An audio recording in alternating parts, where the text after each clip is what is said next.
A paz do Senhor, irmãos e ouvintes da Palavra de Deus.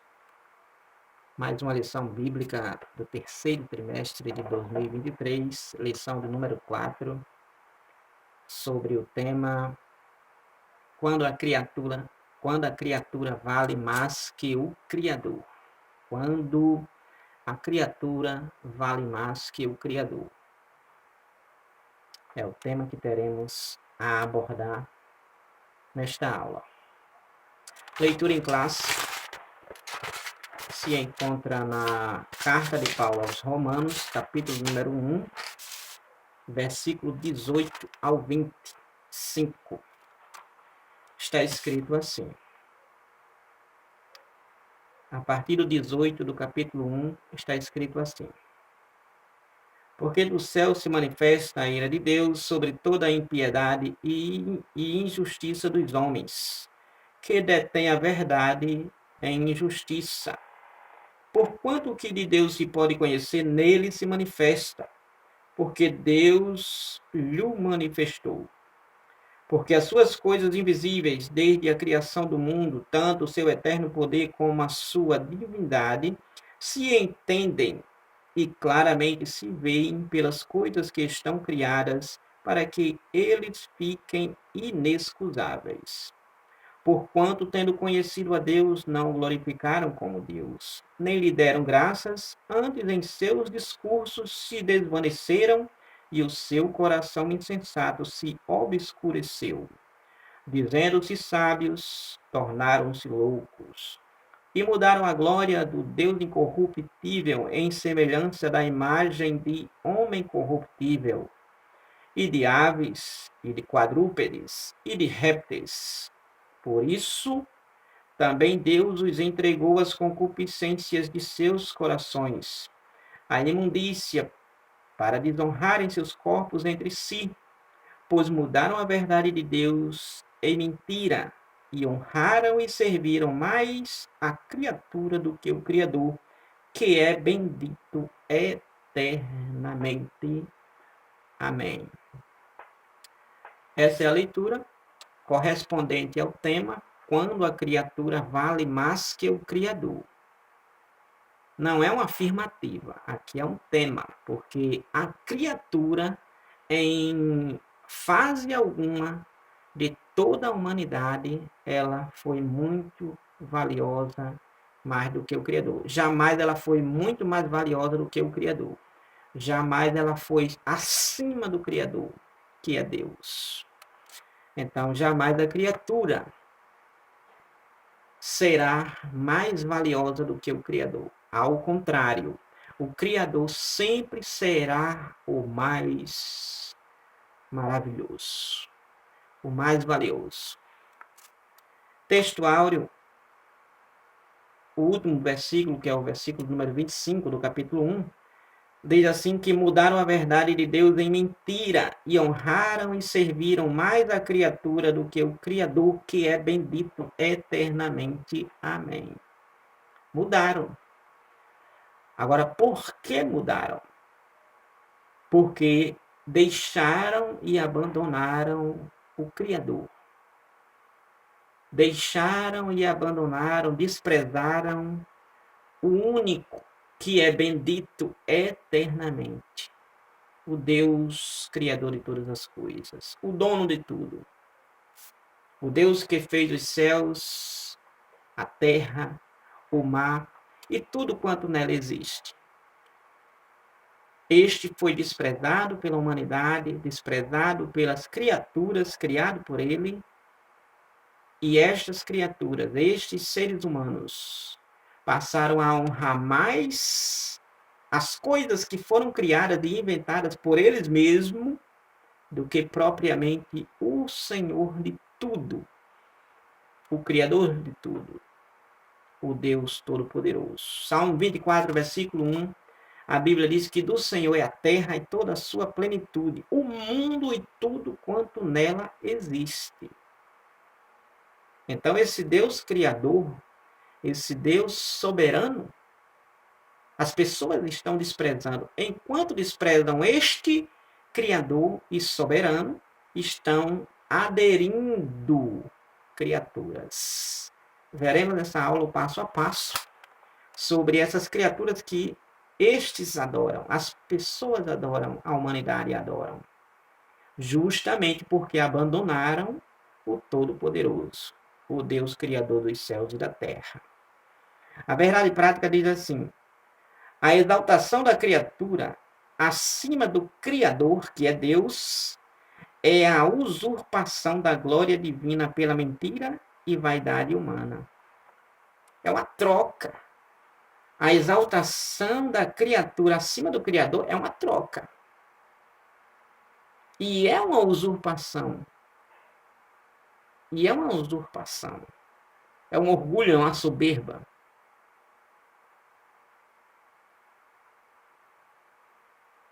Que a criatura tem tido em relação a Deus. É a usurpação da glória divina pela mentira e vaidade humana.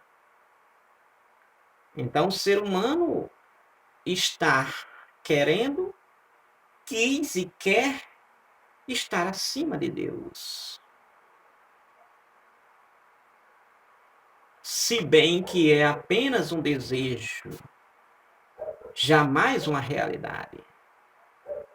Porque Deus sempre estará acima de tudo e de todos. Então, a leitura em classe, baseada em Romanos, capítulo 1, a partir do versículo 18 ao 25, teremos aí, tratando em relação à criatura, que abandonou o Deus Criador. Então, nós veremos, nessa aula, a questão da criatura estar, querendo estar, a criatura, quando a criatura vale mais que o Criador. É o tema que abordaremos. No tópico número 1, já de início, a gente temos aí o desprezo à verdade. O desprezo à verdade. Subtópico número 1, nós temos aí a impiedade e injustiça. Esses dois termos estão contidos aí na nossa leitura em classe.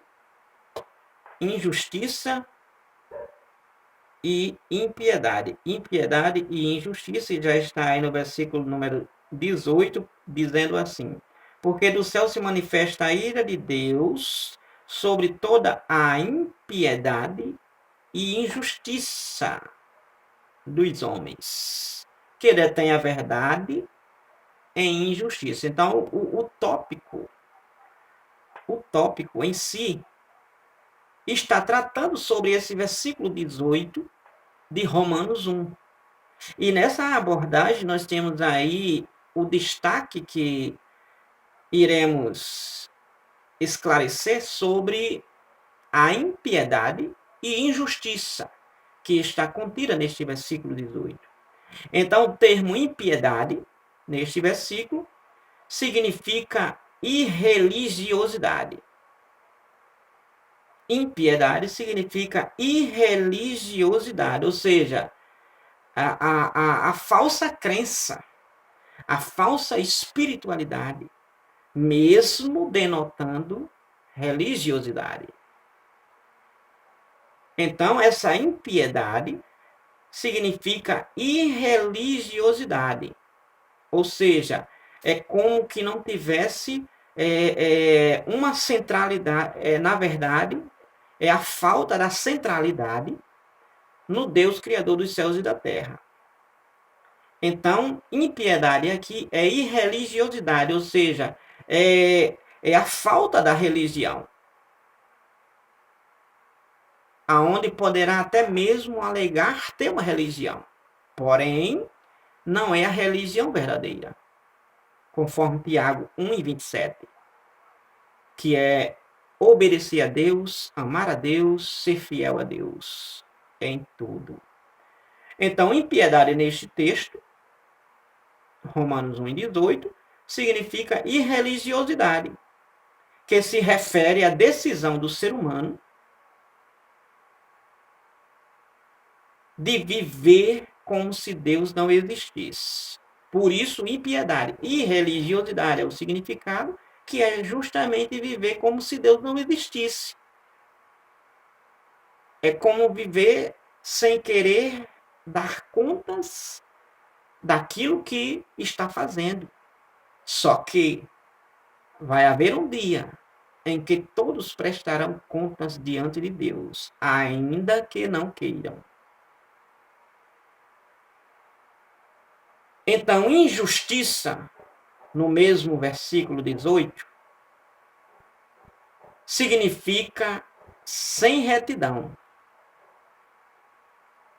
Injustiça, no versículo 18, significa sem retidão, ou seja, injustiça,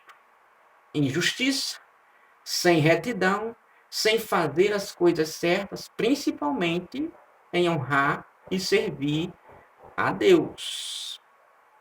Então, é não ser reto diante de Deus. Injustiça, não ser reto diante de Deus. Não ser correto, não ser reto, não ser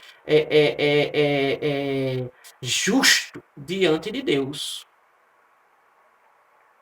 Então, ambas palavras, nesse versículo 18, impiedade e injustiça, ambas palavras, essas duas palavras, revelam a situação geral da humanidade. Essas duas palavras, nesse texto do versículo 18, que acabamos de frisarmos, é a expressão que significa a decisão do homem em desprezar a verdade divina. Repetindo o versículo, diz assim, porque do céu se manifesta a ira de Deus sobre toda impiedade e religiosidade, e injustiça, falta de retidão, sem retidão. Então, essas duas palavras, que a ira de Deus se manifesta diante deles, justamente porque os homens detêm a verdade em injustiça. Continuando no versículo 19 e 20, diz assim, porquanto o que de Deus se pode conhecer, nele se manifesta. Porque Deus o manifestou, porque as suas coisas invisíveis desde a criação do mundo, tanto o seu eterno poder como a divindade se entendem claramente, se veem pelas coisas que estão criadas, para que fiquem inexcusáveis. Então, é estes que vivem na impiedade, na injustiça, não tem como estar inculpáveis diante de Deus, porque Deus já deixou claramente que toda a sua divindade se percebe claramente através das coisas que ele criou. Tanto a sua divindade, sua majestade, como o seu eterno poder, como o poder do eterno Deus, que obra maravilhosamente. Salmo 19, versículo 1, a Bíblia diz que os céus anunciam as obras de Deus, obras de suas mãos. Então, o ser humano ele não está excusável, ele é inexcusável diante de Deus. Ele não é inculpável, ele é culpável justamente porque ele percebe tudo quanto verdadeiramente faz e sabe que realmente desagrada a Deus. Então, tópico número 1, desprezo à verdade. Eles, desprezando a verdade, eles vivem na tremenda impiedade e injustiça. Justamente como que se Deus não existisse. É aí onde está o problema da humanidade. Subtópico número 2, a insensatez humana, tratando sobre a questão do desprezo à verdade. Então, subtópico 2, nós temos aí a insensatez humana. Que insensatez humana é esta a qual estamos a tratarmos? Aonde, se você analisar Romanos capítulo 1, a partir do 18, que acabamos de lermos como leitura em classe, você verá que realmente o ser humano é insensato. O ser humano vive em pura insensatez. Por que pura insensatez? Porque uma insensatez humana realmente é extraordinária, incrível. O ser humano ser desse jeito, insensato, como que fosse um animal. Porque o animal é insensato. Vejamos. Por que essa insensatez humana? Porque em lugar de reconhecer o Criador com C maiúsculo, Deus, o que fez todas as coisas no primeiro dia criado por ele, segundo dia criado por ele, terceiro dia criado por ele, quarto, quinto e sexto dia criado por ele, inclusive no último dia criando o homem e a mulher. Finalizando a sua criação, aonde você pode perceber toda essa criação de Deus, do céu à terra, tudo criado por Deus.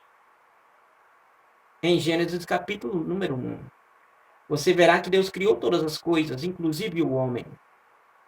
Então, a insensatez humana, subtópico número 2, é que em lugar do ser humano reconhecer o Criador, reconhecer aquele que criou todas as coisas, quem é este? É Deus. Ao invés de, em lugar de reconhecer o Criador, o Deus Criador de todas as coisas, o ser humano criado age como se não fosse criatura e se comporta como que se fosse divino. Ao invés do ser humano adorar a Deus, ao invés do ser humano servir a Deus, ao invés do ser humano reconhecer que Deus criou todas as coisas, ele age como que se Deus não existisse e age como que ele próprio fosse um Deus. Como que ele próprio fosse um Deus. Então, ele age dessa seguinte forma. Como que realmente não tivesse contas a dar a ninguém e agora tenta viver como se Deus não existisse, como que ele próprio, o ser humano, fosse um Deus. Capítulo número 3 de Gênesis, versículo número 5, diz assim, quando a serpente enganou a Eva, diz assim a palavra de Deus, porque Deus sabe que no dia em que dele comerdes se abrirão os vossos olhos e sereis como Deus, sabendo o bem e o mal. Então, quando a serpente que estava materializada, incorporada ao diabo nela, e chega para Eva e engana Eva, e Eva tenta se defender, mas acabou sendo iludida pela serpente. Então a serpente, que era o próprio diabo ali falando através dela, então ela começa a iludir Eva, dizendo que não, você apenas vai ser como Deus. Ou seja, ela estava querendo dizer para Eva, como também para Adão, que seria mais adiante, que eles seriam apenas como um Deus, que Deus é. Seria como Deus, seria semelhante a Deus. E o ser humano quer ser semelhante a Deus, aonde jamais será. O diabo, ele quis ser igual a Deus e nunca foi. Ele vai querer ser igual a Deus e nunca será. Mas ele vai agir, ele vai atuar e vai querer exatamente como Deus quer. Adoração, prostração, reverência, se ajoelhando diante dele. Ele quis com o Senhor Jesus fazer isto, que Jesus adorasse a ele como que ele fosse o Deus soberano. Ele chegou para Jesus em Mateus 4 e disse, se prostrado me adorardes, tudo isto te darei, todos os reinos e todas as glórias deste mundo. Mas Jesus, que é o Deus soberano, que é o Deus criador, jamais poderia adorar a criatura, o diabo. Então vejamos que o ser humano, na sua insensatez, em lugar de reconhecer o Criador, em lugar de reconhecer Deus, o ser criado age, o ser humano age como se não fosse criatura. Age como que se não fosse criatura. E se comporta como que se fosse divino. O ser humano ele tem esse lado problemático, esse lado equivocado, esse lado insensato, em querer ser divino, onde não é. Onde não é. Em querer ser Deus, a qual não é.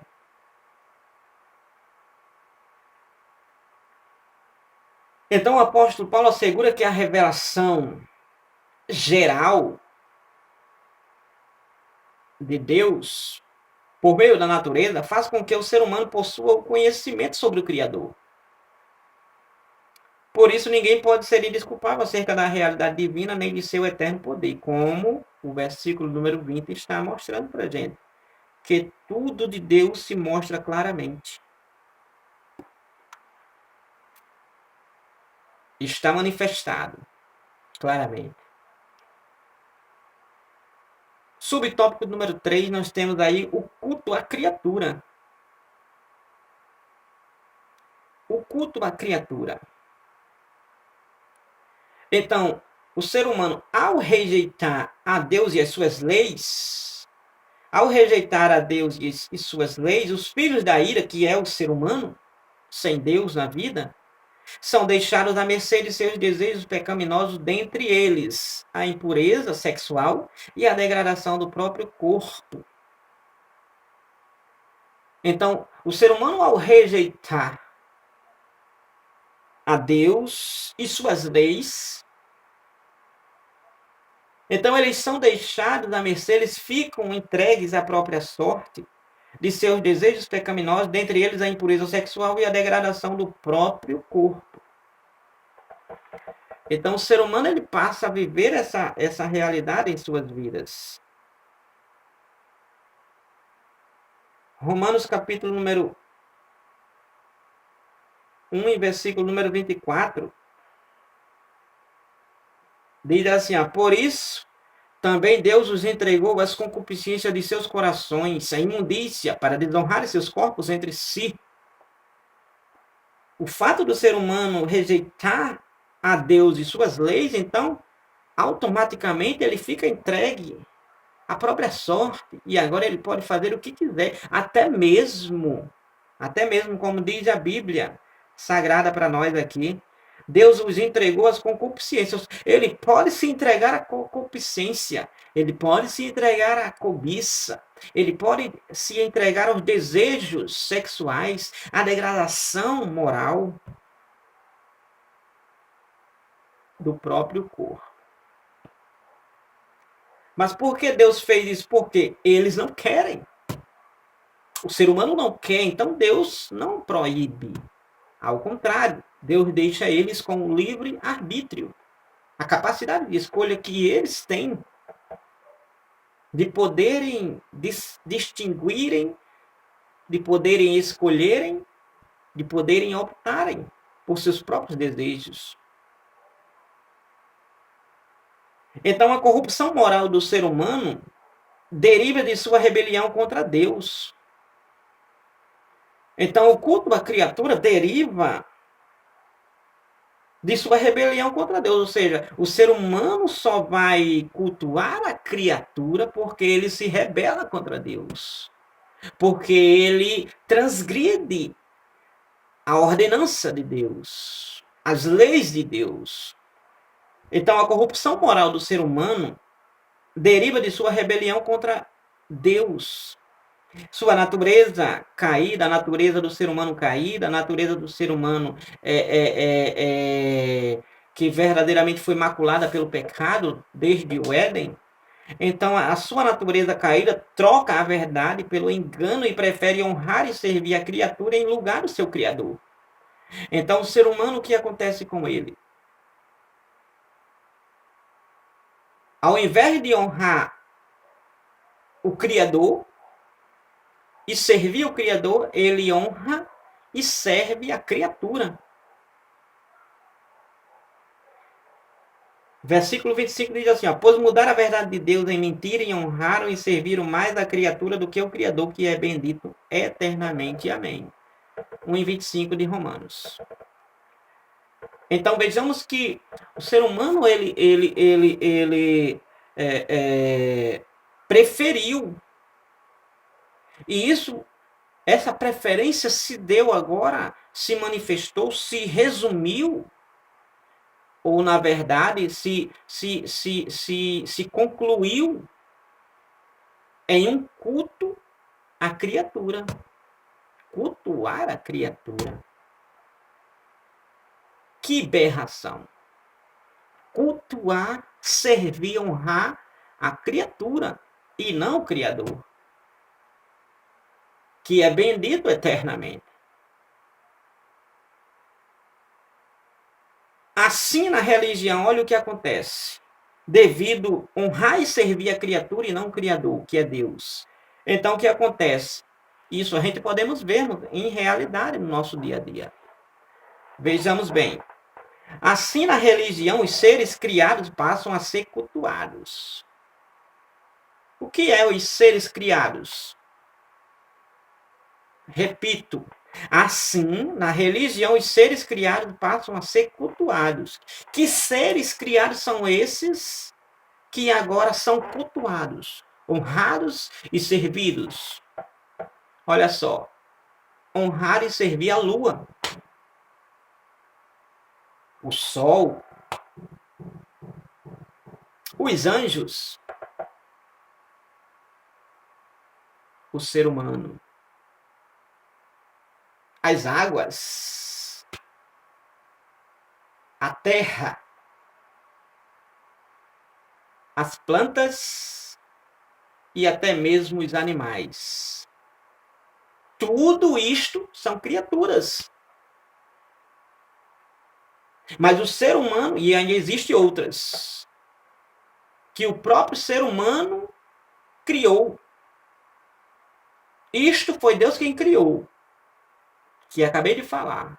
Porém, o ser humano cria, faz as suas criações, invenções, e agora passa a adorar e servir isto que ele próprio criou, alegando ser um Deus, ser um poderoso.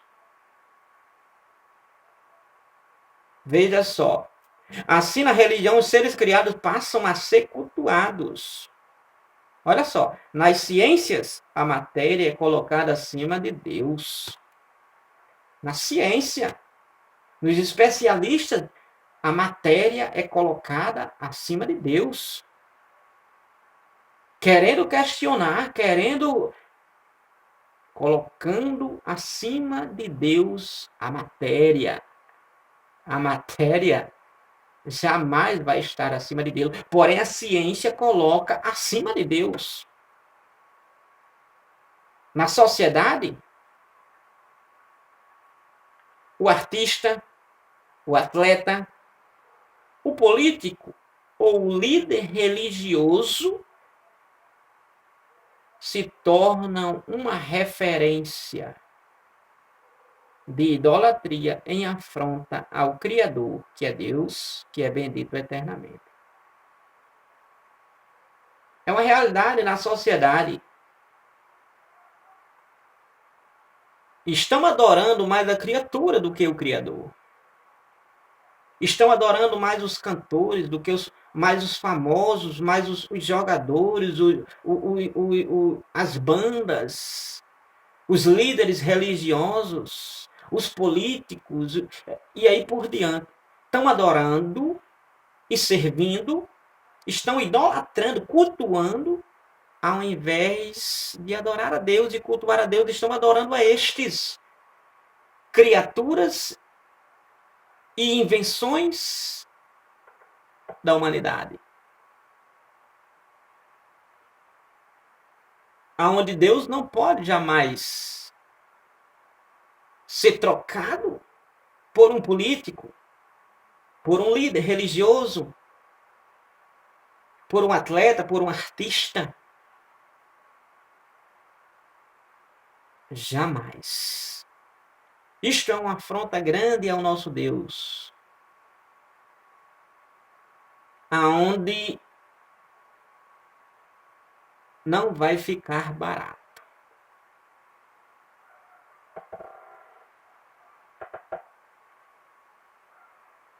Então, tudo isso a gente temos aí o desprezo, a verdade, tudo isso por causa do desprezo à verdade. Que verdade é essa que estão desprezando? Que desprezaram? Que verdade é essa que foi desprezada? A palavra de Deus. Os mandamentos de Deus. A ordem de Deus foi desprezada. E com isso, nós temos toda essa redundância. A impiedade e a injustiça. A insensatez humana. E como conclusão, o culto à criatura. Jamais isso deve acontecer, porém está acontecendo. Porém está acontecendo.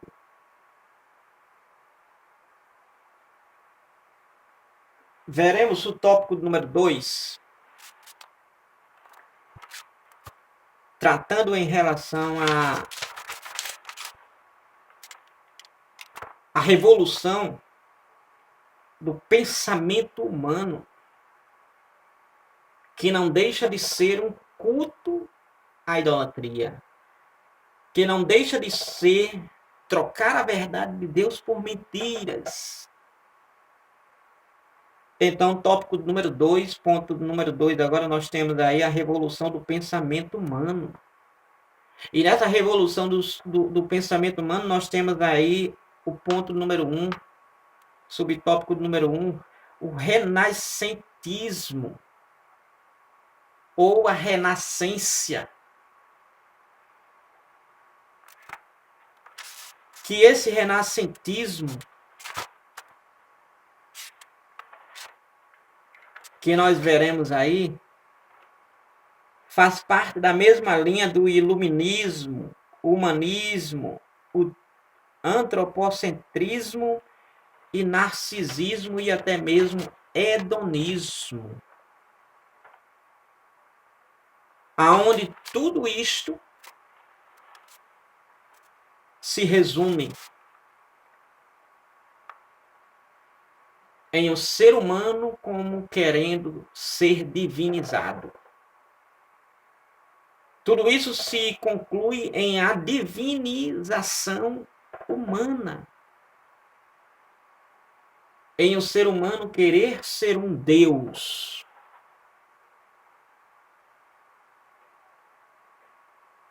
A não ser que seja com um D bem minúsculozinho, bem minúsculozinho.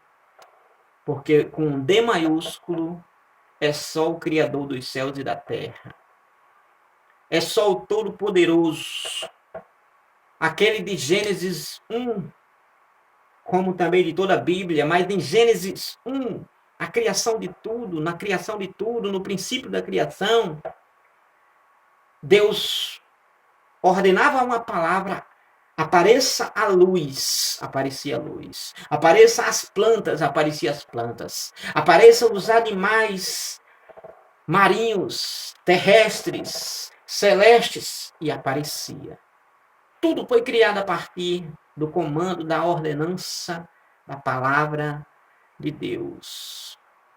Deus falava e logo aparecia. Deus dizia e logo surgia. Esse é o Criador, esse é o Deus com o D maior que a gente podemos colocar. com o mais maiúsculo que a gente podemos colocar. Esse é o Deus em todos os sentidos. A palavra Deus significa dono de tudo. Esse é o Deus dono de tudo. Dono da terra, dono do céu, dono do mar, dono da humanidade. Dono dos astros, dono das estrelas, dono dos planetas, dono de todo o sistema solar, planetário. Dono de todo o cosmo. É este. O Deus com D maiúsculo. O dono de tudo. Deus, no original é Tel, que significa dono de tudo. É este aonde verdadeiramente é o Deus Todo-Poderoso. Então, o renascentismo, a revolução do pensamento humano, subtópico 1, nós temos aí o renascentismo, que vem de renascência. A renascência é um movimento intelectual que surgiu na Europa Ocidental, entre os séculos 14 e 15. O renascentismo ou renascência surgiu entre os séculos 14 e o século 15. Onde a característica deste movimento foi o profundo racionalismo. Ou seja, a característica principal do renascentismo foi o profundo racionalismo, ou seja, tudo devia ter uma explicação racional. Tudo devia ter uma explicação racional. Se não tiver uma explicação racional, uma explicação convincente, uma explicação sensata, então realmente não é verídico, não é verdadeiro, não é provado para estes. Então, os renascentistas, estes do renascentismo, recusam-se a acreditar em qualquer coisa que não se pudesse ser comprovada racionalmente. Se não puder ser comprovada racionalmente, então eles recusam-se a acreditar. Recusam-se a acreditar. Então, o renascentismo se recusa a acreditar em tudo que realmente não tiver uma comprovação racionalmente. Em outras palavras, cientificamente. Se a ciência não comprovar, se não houver uma comprovação, se a mídia não declarar, se houver divergência, então para estes não é aceito. Não acreditam. Então, durante esse período, que coincide com o início da Idade Média, esse período do renascentismo, que coincidentemente deu-se início aí com o início da Idade Média, que os historiadores marcam a partir da tomada dos otomanos pelos turcos em 1453 até 1789, pela Revolução Francesa. Em diante dessa visão teocêntrica, em que Deus era a medida de todas as coisas, foi mudada por uma concepção antropocêntrica, em que o homem se torna a única medida de todas as coisas. Então, Deus, no renascentismo, não é, para eles, a medida de todas as coisas, mas é o homem. Mas é o homem torna a única medida de todas as coisas. Ou seja, é o homem quem define, é o homem quem detalha, é o homem quem conclui aonde isto é inconcebível. No lugar de ver o mundo a partir das lentes do Criador, os homens passaram a enxergá-lo a partir das lentes da criatura. Assim, surgiram os primeiros efeitos do processo da secularização da cultura, quando a vida social passou a ceder o espaço para o racionalismo e o ceticismo. Nesse sentido, a revolução científica e literária que se deu a partir do renascentismo contribuiu para o surgimento do humanismo. Em resumo, o renascentismo, eles rejeitam qualquer coisa que não pudesse ser comprovada racionalmente. Qualquer coisa. Então, a partir do renascentismo, surge o humanismo, subtópico número 2. Então, no humanismo nós temos aí essa questão do o que eles ensinam. Então, o que ensina o humanismo? Segundo essa filosofia que inclui a tradição dos homens, o que se referia a Paulo, o homem e o universo são apenas originários da energia que se transformou em matéria por obra do acaso. Então, no humanismo, eles ensinam que realmente o homem, as coisas criadas, não tem a ver com Deus como criador de todas as coisas. Ao contrário, tudo, né, passou a existir em matéria por obra do acaso. É como vem aí a questão do a doutrina, a teoria da evolução, evolucionismo, aonde o homem veio do macaco, aonde foi o Big Bang, a explosão, aquela questão toda. Então, não, no humanismo é antagônico à Bíblia, porque é o que a Bíblia diz, que realmente tudo foi criado por Deus. Em João 1, a Bíblia diz que tudo o que foi feito por ele se fez, e nada do que foi feito sem ele, nada teria sido feito. 1:3 de João, o evangelista. Então, o humanismo ensina que o homem e o universo são apenas originários da energia em matéria, os átomos, né, se compondo, se recompondo, se conectando, se ligando. Então, para eles, o humanismo, o homem e o universo são apenas originários da energia que se transformou em matéria. Então, a partir dessa energia, a matéria trouxe aí o universo, a matéria trouxe aí os seres humanos, e assim sucessivamente. Ou seja, tudo obra do acaso. Não. Eles dizem, mas Deus diz que é obra dele.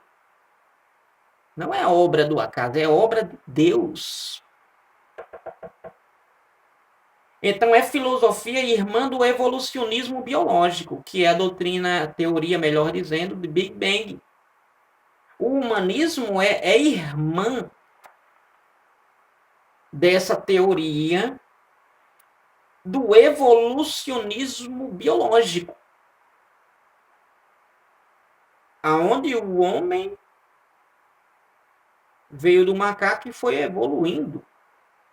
Evolucionismo biológico é uma aberração grande. Muito grande, com G maiúsculo, muito grande. Grandíssima. O humanismo, com essas teorias.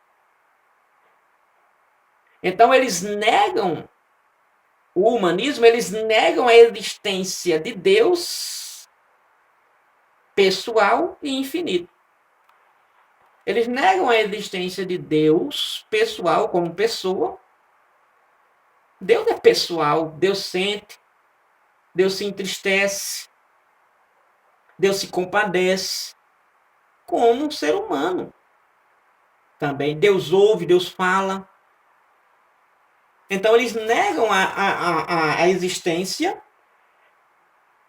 de um Deus pessoal e infinito, ou seja, de um Deus eterno. Eles negam esta realidade sobre Deus. Se eles negam a existência de um Deus pessoal e infinito, logicamente eles negam a existência da Bíblia como a revelação inspirada de Deus, a revelação inspirada de Deus inerrante, infalível à raça humana. Eles negam. Então, para o humanismo, o homem é o seu próprio Deus. Para o humanismo, o homem é o seu próprio Deus. O homem é um Deus. É o seu próprio Deus, é o seu próprio dono. Não é. Não é. Tudo será colocado diante de Deus. Tudo. Significando que existe um Deus. E os outros são criaturas. E hão de se dobrar. A humanidade, todas as pessoas que passaram por esta terra, que ainda passarão, no final de tudo, Atos 17:31, vão estar diante de Deus, diante do Deus divino, do Deus todo-poderoso, Jesus, que estará nessa situação, no grande trono branco. Filipenses capítulo 2, por volta do versículo 9 e 10. Aonde todo joelho se dobrará diante dele, e toda língua confessará que ele é Senhor, para a glória de Deus Pai. Até o próprio diabo, que sem dúvida ele é um mentor do humanismo, ele é um mentor deste humanismo, do renascentismo. Ele é este mentor. Ele vai estar lá, dobrado, ajoelhado, e declarando que Jesus é Senhor e não existe outro.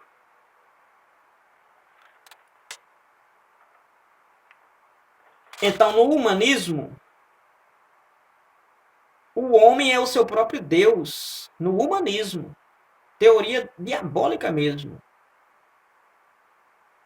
O homem pode melhorar e evoluir. No humanismo, não. Não é o que a Bíblia ensina. O homem só pode melhorar a partir de Deus. Sem Deus ele não melhora, mas ele vai de mal a pior. O homem pode evoluir, assim como no evolucionismo, o macaco evoluiu e chegou a ser essa fase homem. É uma aberração grande.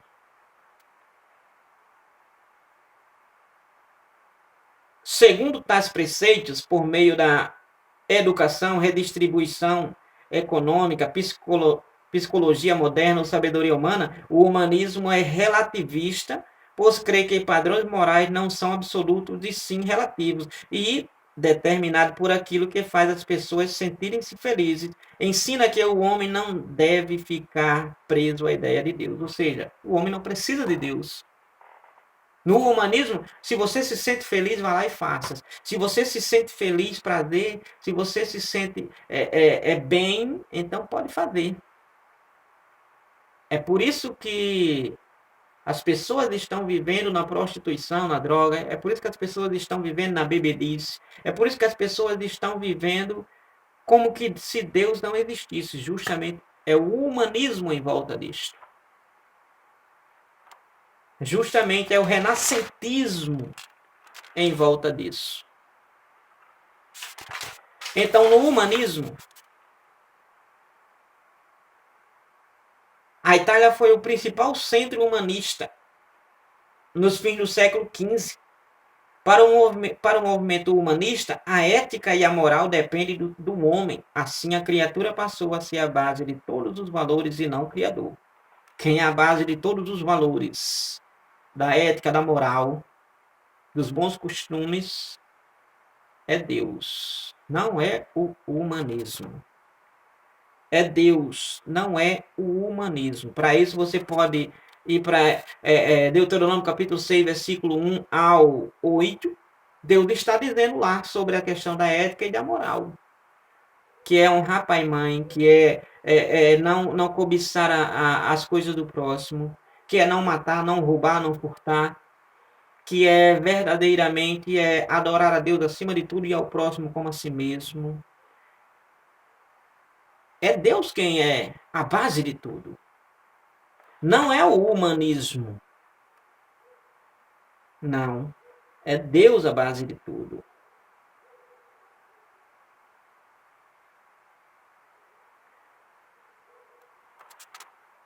A revolução do pensamento humano. Nós temos aí o renascentismo, ponto 1. O humanismo, ponto 2 e ponto 3. E último, nós temos aí iluminismo e pós-modernismo. O iluminismo surgiu na Europa entre os séculos 17 e 18. E seus adeptos rejeitam a tradição, buscam respostas na razão. Entendiam que o homem era, no iluminismo e pós-modernismo, entendiam que o homem era o senhor do seu próprio destino. E que a igreja era uma instituição dispensável. Não precisa de igreja. No iluminismo ou pós-modernismo, no iluminismo em especial, seus adeptos buscam respostas na razão e entendem que o homem é o senhor do seu próprio destino. Não é. Todas as pessoas passarão justamente por Deus. Quer ser salvas, quer ser condenadas. Então, quem vai dar o destino final de cada um, de cada uma, é Deus, não é o homem. Então, o homem não é o dono do seu próprio destino. Não. Ele não é o senhor do seu próprio destino, da sua própria vida. Não. Quem é Deus. Quem morre, morre para Deus. E será condenada por Deus. Então passa pelo Senhor de tudo, que é Deus. E quem vive, passa pelo Senhor Deus. E quem vai ser salvo será realmente através do Senhor Deus. João 3,16. O texto que resume a Bíblia Sagrada. Está escrito assim, que Deus amou o mundo de tal maneira, que deu o seu Filho unigênito, para que todo aquele que nele crê não pereça, mas tenha a vida eterna. Então, quem é o Senhor da humanidade? É Deus. Quer para condenar, pelo fato deles rejeitarem a Deus, quer para salvar, aceitando ao seu Filho Jesus como Salvador. Não é o homem o senhor de seu próprio destino, mas é Deus. E a igreja é uma instituição dispensável. Isso é o iluminismo que diz isto. E isto está na boca de vários homens políticos, governantes, homens de influência na mídia, na sociedade, homens famosos, alegando que a igreja é dispensável. A igreja é indispensável. O papel da igreja é indispensável no meio de uma sociedade. A igreja é um organismo vivo de Deus na terra. A congregação, a igreja, templo, é o lugar onde se colhe, aonde se abraça, aonde se transforma pessoas, recebe pessoas com as vidas arruinadas e transformam elas e incluem elas na sociedade. A igreja, como instituição, ela é de suma importância. Ela é tão importante como uma escola, como um colégio. Ela é mais importante do que uma penitenciária de segurança máxima. Ela é mais importante do que uma delegacia, um presídio. A igreja não é dispensável. Já houve em transmissão, em viva voz, televisível, na mídia, de pessoas que deveria apoiar, que deveria aprovar, que deveria dar as mãos, que deveria valorizar. Mas se utilizaram de seus nomes, de seu poder aquisitivo, de sua influência política, ou religiosa, ou acadêmica, para querer descartar o papel fundamental da igreja na terra. Igreja como templo, igreja como instituição. Mas jamais a igreja é dispensável. Já a pós-modernidade, ou modernidade líquida, essa pós-modernidade ou modernidade líquida, nesse aspecto, a coletividade foi substituída pelo egocentrismo, em que os relacionamentos se tornam superficiais, ou seja, tudo descartável. Usou, pode descartar. Na pós-modernidade ou modernidade líquida. Nesse contexto, os dois grandes imperativos que marcam esse movimento foram o hedonismo, que é o prazer como estilo de vida, ou seja, o hedonismo é a busca pelo próprio prazer individual. Não importa os outros, é o meu próprio desejo. Meu desejo é maior, é mais fundamental. É o que importa, não o do outro, mas sim o meu. Então, os dois imperativos aí desse movimento, que marcaram esse movimento, foram o hedonismo e o narcisismo. Por um lado, o hedonismo é a busca pelo prazer, é o prazer como estilo de vida, é eu me satisfazendo, eu me preocupando individualmente comigo e não com os demais, mesmo que seja minha família ou minha comunidade, ou minha cidade, ou meu país, mas me preocupando comigo mesmo no hedonismo. Se eu estou bem, não importa se os outros ou o mundo esteja mal. Então, no hedonismo, eles têm essa marca. E a segunda marca é o narcisismo, que é justamente aí o amor ou o culto pela própria imagem. Nesse contexto, os dois grandes imperativos que marcaram esse movimento, do pós-modernismo ou pós-modernidade ou modernismo líquido, modernidade líquida, então nós temos aí o hedonismo e o narcisismo, que é na busca do prazer, na busca do bem-estar humano, tudo se torna válido, tais como o uso das pessoas, o abuso do corpo, a depravação e o consumismo desenfreado. É justamente o que Jesus falou lá na época de Noé. Mateus 24, a partir do 38 e 39. Eles comiam, bebiam, casavam e davam-se em casamento. Ou seja, eles estavam vivendo desenfreadamente, cultuando as suas próprias imagens e evidenciando o hedonismo, ou seja, a busca pelo prazer. O que importava era o prazer ou o culto à imagem. E, em especial, muito mais o hedonismo. Então, nós temos daí que esse uso da modernidade líquida ou pós-modernidade é onde se pode pintar e bordar.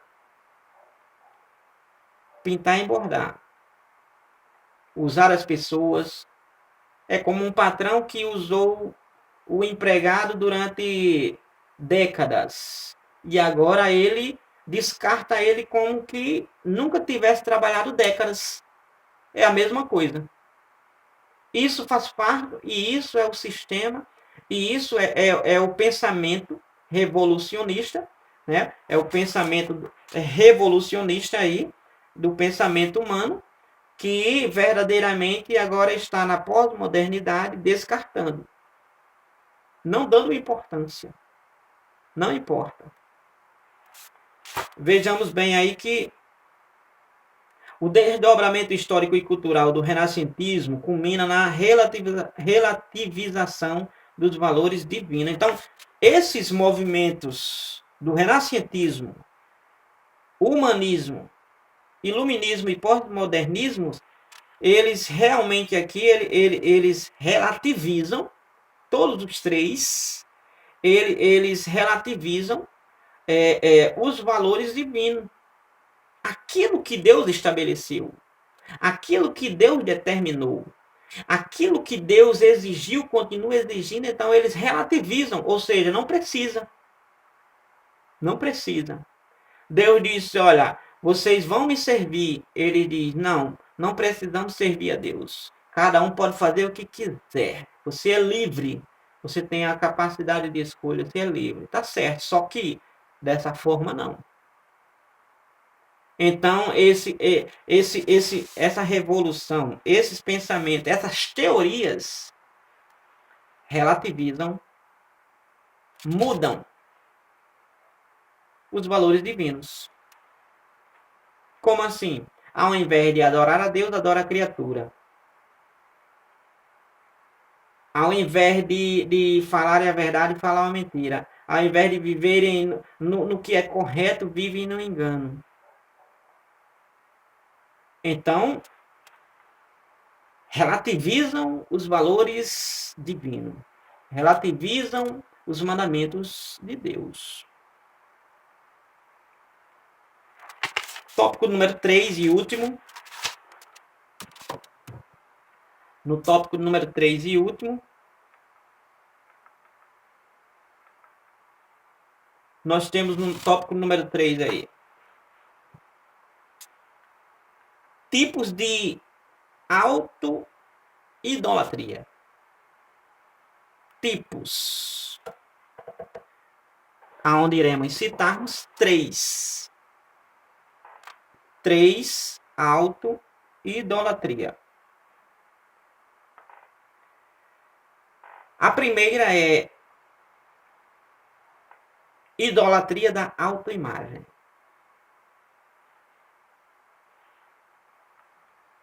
Idolatrar a si mesmo.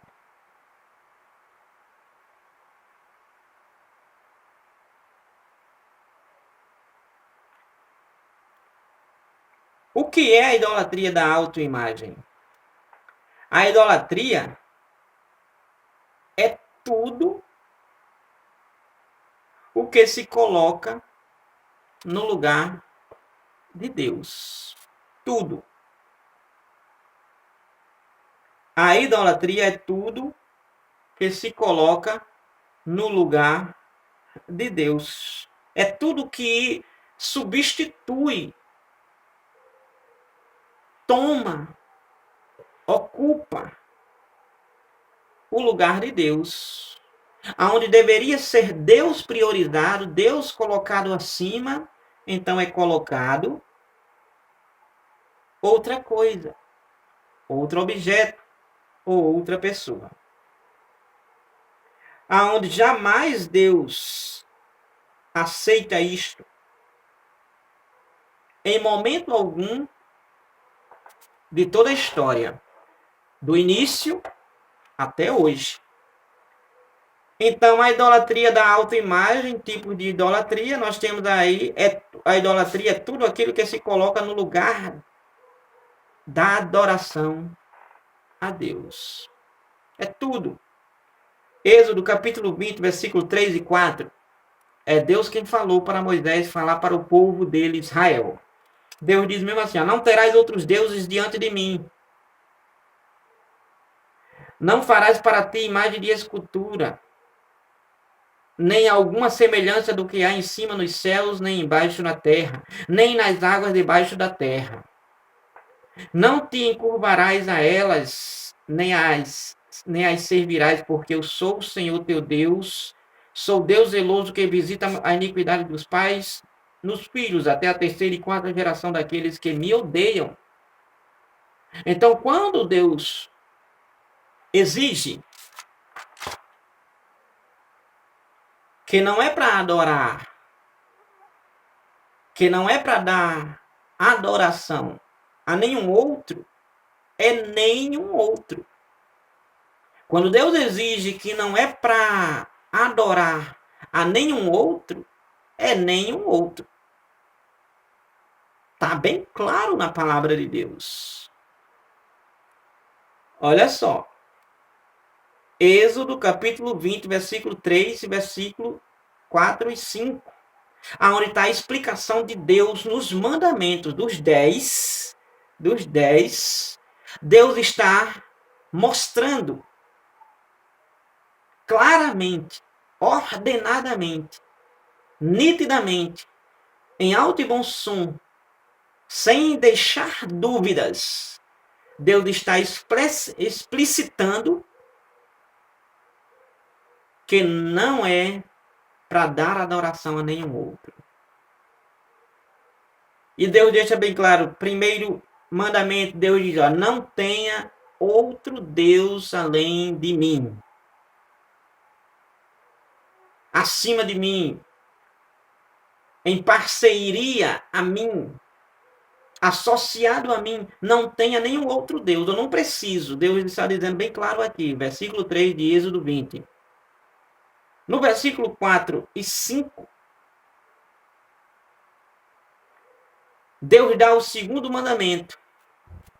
No primeiro, Deus diz, não tenha nenhum outro Deus além de mim. No segundo mandamento, Deus diz mesmo aqui, da seguinte forma aqui, não faça para ti, para vocês, imagem de escultura. Está bem claro.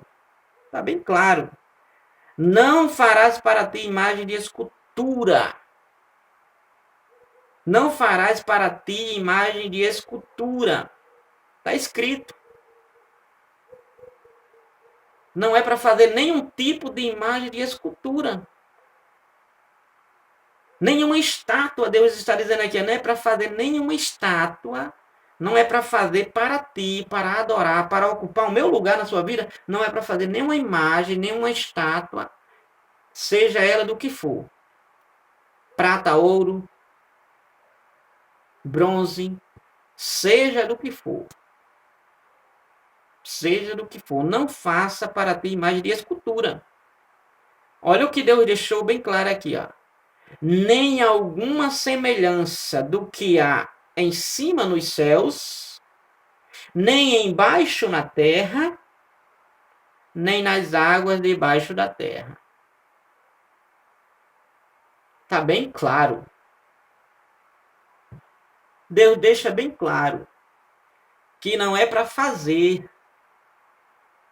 Enquanto isso, já se tem feito, tem cidades no nosso país aonde o que mais tem é imagem de escultura e as pessoas vão lá, compram, as pessoas trazem como que fosse abençoar vidas. Isso não traz bênção para ninguém, mas maldição. Porque está trazendo a maldição, porque está trazendo agora aquilo para ocupar o lugar naquela vida, a qual deveria ser ocupada aquela vida por Deus. aonde o lugar naquela vida deveria ser colocado agora exclusivamente para Deus, aquela vida deveria dar adoração a Deus, agora vai dar aquela imagem, aquele santinho, aquela santinha, bonitinho, bonitinha, tem boca, mas não fala, Salmo 115. Olhos, mas não vê, mãos, mas não apalpa, garganta, mas som algum sai de sua boca, pés, mas não anda. Precisa que alguém coloque até nos ombros para levarem em passeatas, em missões, sei lá o que mais. Isso é auto-idolatria, é colocar, é dar adoração,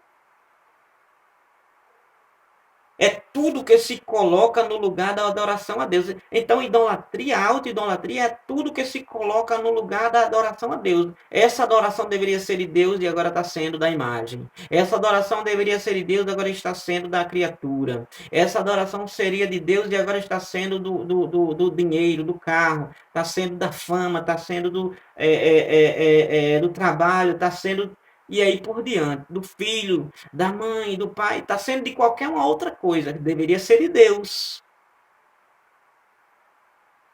Mas está sendo de outra coisa. Então, a auto-idolatria da autoimagem, que é uma idolatria que dá lugar à adoração aonde deveria ser dado a Deus. E está dando a uma imagem ou pessoa.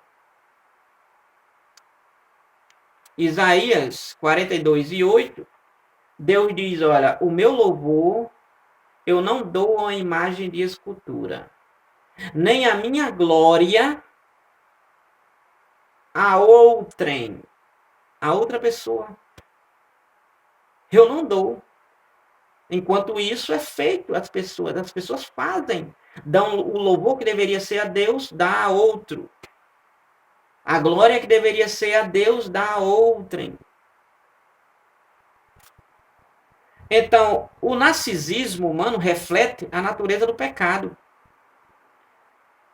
que é justamente quando o ser humano está agora nesse narcisismo, amando a sua própria imagem, cultuando a sua própria imagem. Então, esse narcisismo, que é cultuar a própria imagem, que é a auto-idolatria, a autoimagem, idolatrando a si mesmo, reflete a natureza do pecado. Que esse homem que uma vez que é caído e agora está se auto-idolatrando, idolatrando a si mesmo, olha as qualidades que a palavra de Deus vai dizer sobre ele. Ele tem essas qualidades quando assim acontece. Ele tem o egoísmo. O egoísmo. Ele é egoísta, porque ama a si mesmo. Ele é avarento, ama o dinheiro. Tudo ele. Ele é odioso, sem amor para com o próximo. Ele é rebelde, sem amor para com Deus. E é hedonista, que é amante dos deleites, dos prazeres. Dos prazeres. Amante dos desejos.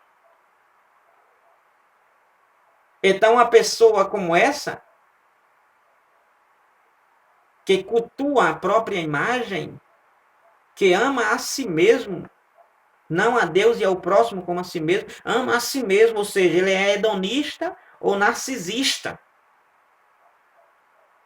Então, essa pessoa tem a necessidade, essa pessoa se manifesta tendo a necessidade de se autopromover-se. De autopromover-se. Essas pessoas que idolatram a própria imagem, cultuam a si mesmo, são narcisistas ou hedonistas, então eles se autopromovem. Autopromovem. Desenvolvendo uma opinião elevada de si mesmo. Então, eles se autopromovem, tendo e fazendo uma autoavaliação de si mesmo. Eles mesmo louvam a si mesmo. Lucas 18, versículo número 11, está escrito assim.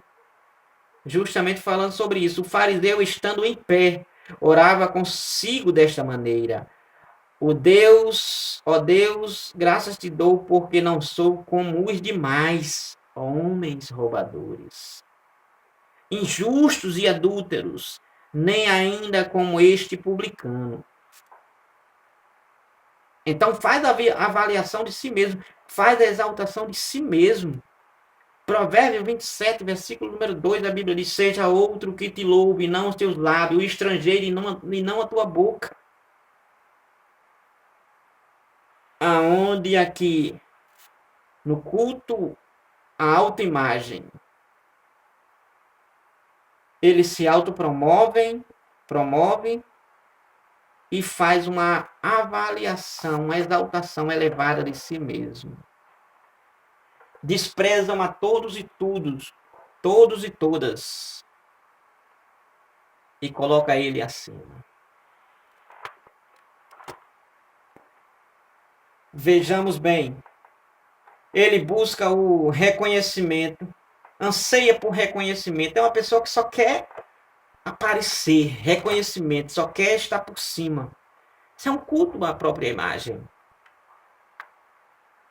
Busca estar sempre em evidência. Ser o maior, ser o melhor. Principalmente o maior. Está em posição de destaque. Grande influência. Está no pódio, no primeiro, ser o primeiro. Ser o maior. Isso é uma autoidolatria, a autoimagem, culto a si mesmo.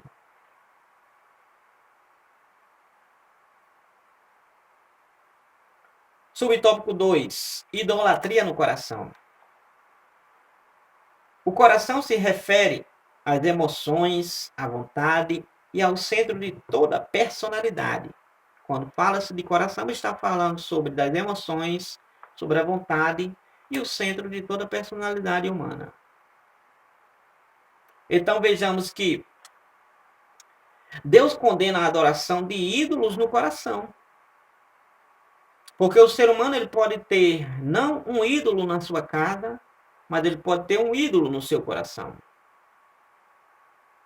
É aquilo que lhe prende, é aquilo que lhe domina, é aquilo que lhe escraviza. Ele não consegue largar aquilo. É um ídolo do coração.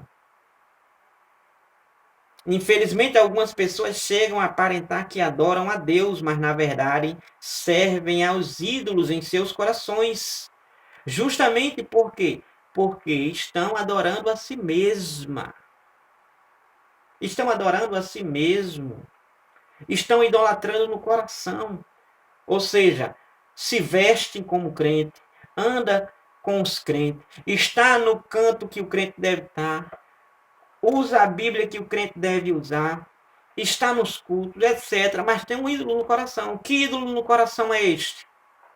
O comentarista deixa bem claro aqui: aparenta que adora a Deus, mas na verdade serve aos ídolos em seu coração. Ele está parafraseando, porque Jesus, em Mateus 15 e 8, Jesus disse justamente o que ele parafraseou aqui.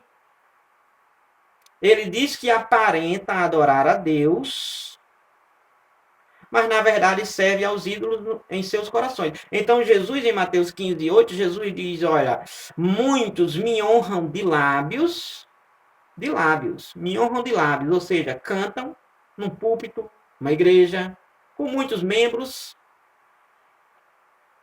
pregam, ensinam, etc., dirigem, lideram, estão à frente de conjuntos, de bandas, estão em evidência, em reconhecimento,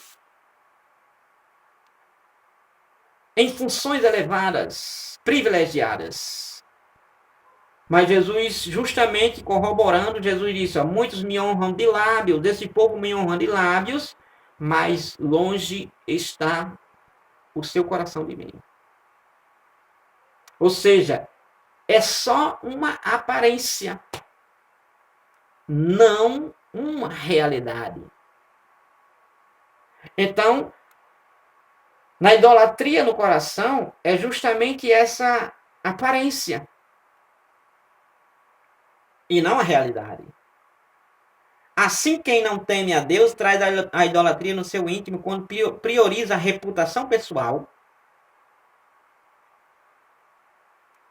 Prioriza. Não está priorizando a Deus, está priorizando a reputação pessoal. Pessoa de si mesma. Ou seja, sua autoimagem, sua reputação, seu nome. Não é nem o nome de Deus, não é nem o reino de Deus. É a sua imagem, é o seu nome.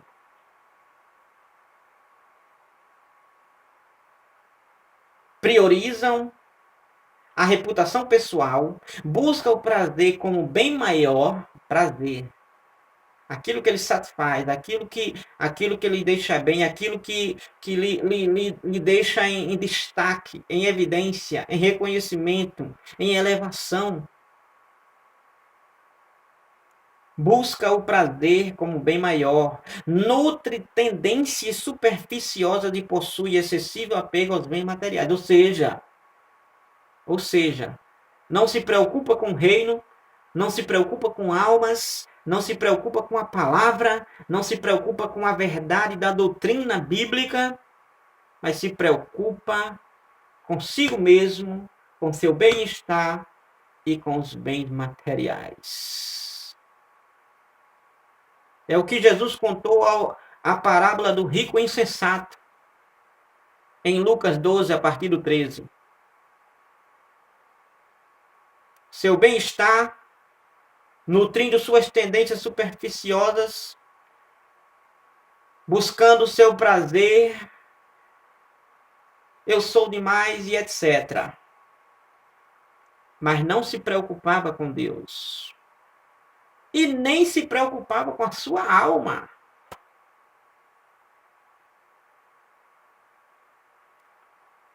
Acontece da mesma forma. Do mesmo jeito. Possui excessivo apego aos bens materiais. Excessivo apego a cargos, a fama, a honrarias, se preocupando consigo mesmo.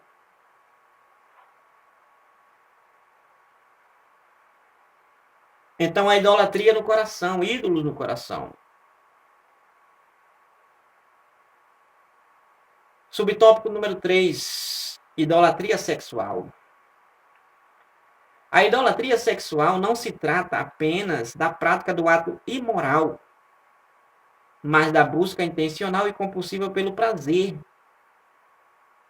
sexual ilícito.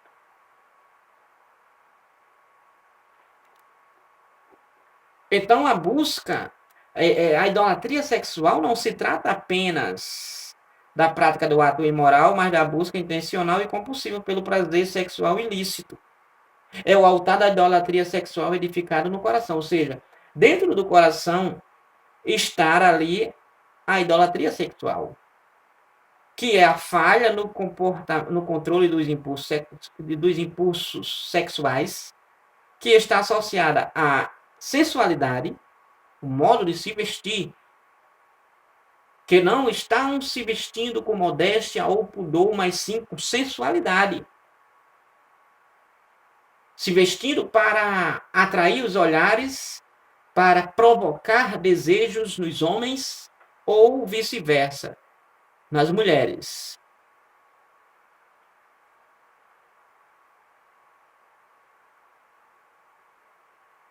Então, a idolatria sexual está associada à sensualidade, à imoralidade e libertinagem. Que, repito, não se trata apenas da prática do ato imoral, mas da busca intencional. Ou seja, se tem uma intenção, se tem uma compulsão, então está dentro da idolatria sexual, que é a busca pelo prazer sexual ilícito, proibido. Aonde está a infidelidade sexual, aonde está a pornografia, aonde está a prostituição, aonde está a sensualidade, aonde está a imoralidade, o comportamento que não é digno de um cristão ou de uma cristã.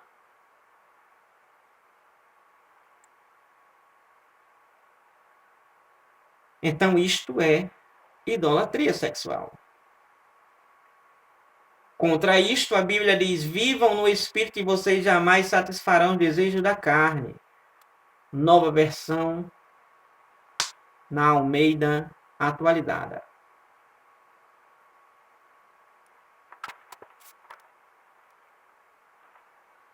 Tipos de auto-idolatria. A idolatria pode se manifestar de muitas formas, inclusive travestida de religiosidade. Talvez não aparente idolatria, porque está travestida, está vestida de religiosidade. Está vestida de religiosidade. Jesus falou em Mateus 7, por volta do versículo 15, se não me escapa da memória. Jesus disse que seriam lobos vestidos de ovelhas. Lobos devoradores vestidos de ovelhas. Então, na auto-idolatria, pode vir de muitas formas, inclusive vestidas de religiosidade.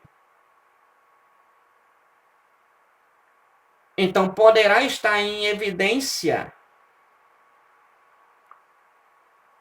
a idolatria no coração, mas não é percebível, a não ser que você seja um bom estudante, conhecedor da verdade e que tenha o Espírito de Deus na sua vida para lhe mostrar.